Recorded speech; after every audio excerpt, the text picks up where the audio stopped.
ఉద్యోగార్హత. కాంబోజ దేశపు మహామంత్రి సుమంత్రుడు గొప్ప మేధావి. తన తర్వాత తన స్థానంలో పనిచేయటానికి సమర్థుణ్ణి తానే ఎన్నుకొని తర్ఫీదు ఇవ్వటం మంచిదని ఆయనకు తోచింది.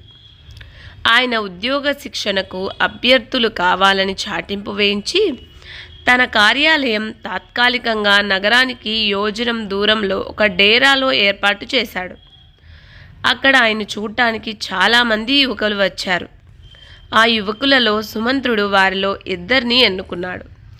వారికి ఇద్దరికి ఆఖరు పరీక్ష పెట్టదలిచి ఆయన వారితో, మీరు చాలా అపాయకరమైన బాధ్యత నిర్వర్తించాలి. ఈ ఉత్తరాన్ని సగం దూరం ఒకరు, మిగిలిన దూరం ఇంకొకరు తీసుకొని రాజదర్బారుకు వెళ్ళి రాజుగారికి అందేలాగా చూడాలి. ఉత్తరాన్ని చదవరాదు అన్నాడు.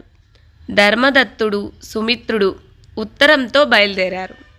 మొదటి సగం దూరం ఉత్తరాన్ని తన వద్ద ఉంచుకున్న సుమిత్రుడు దాన్ని తీసి చదివి హడలిపోయి దాన్ని ధర్మదత్తుడికిచ్చి తాను ఏటో పారిపోయాడు.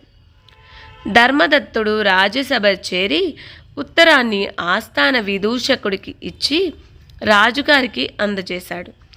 అందులో, ఈ ఉత్తరాన్ని మీకు అందించిన వాణ్ణి ఉరి తీయించండి సుమంత్రుడు అని ఉన్నది. రాజు ధర్మదత్తుణ్ణి ఉరితీయమని ఆజ్ఞ ఇచ్చాడు. మహారాజా, మీకు ఉత్తరం అందించినవాడు విదూషకుడు, నాకెందుకు ఉరిశిక్ష అని అడిగాడు ధర్మదత్తుడు. సుమంత్రుడు ధర్మదత్తుణ్ణి భావి మంత్రిగా ఎన్నుకున్నాడు.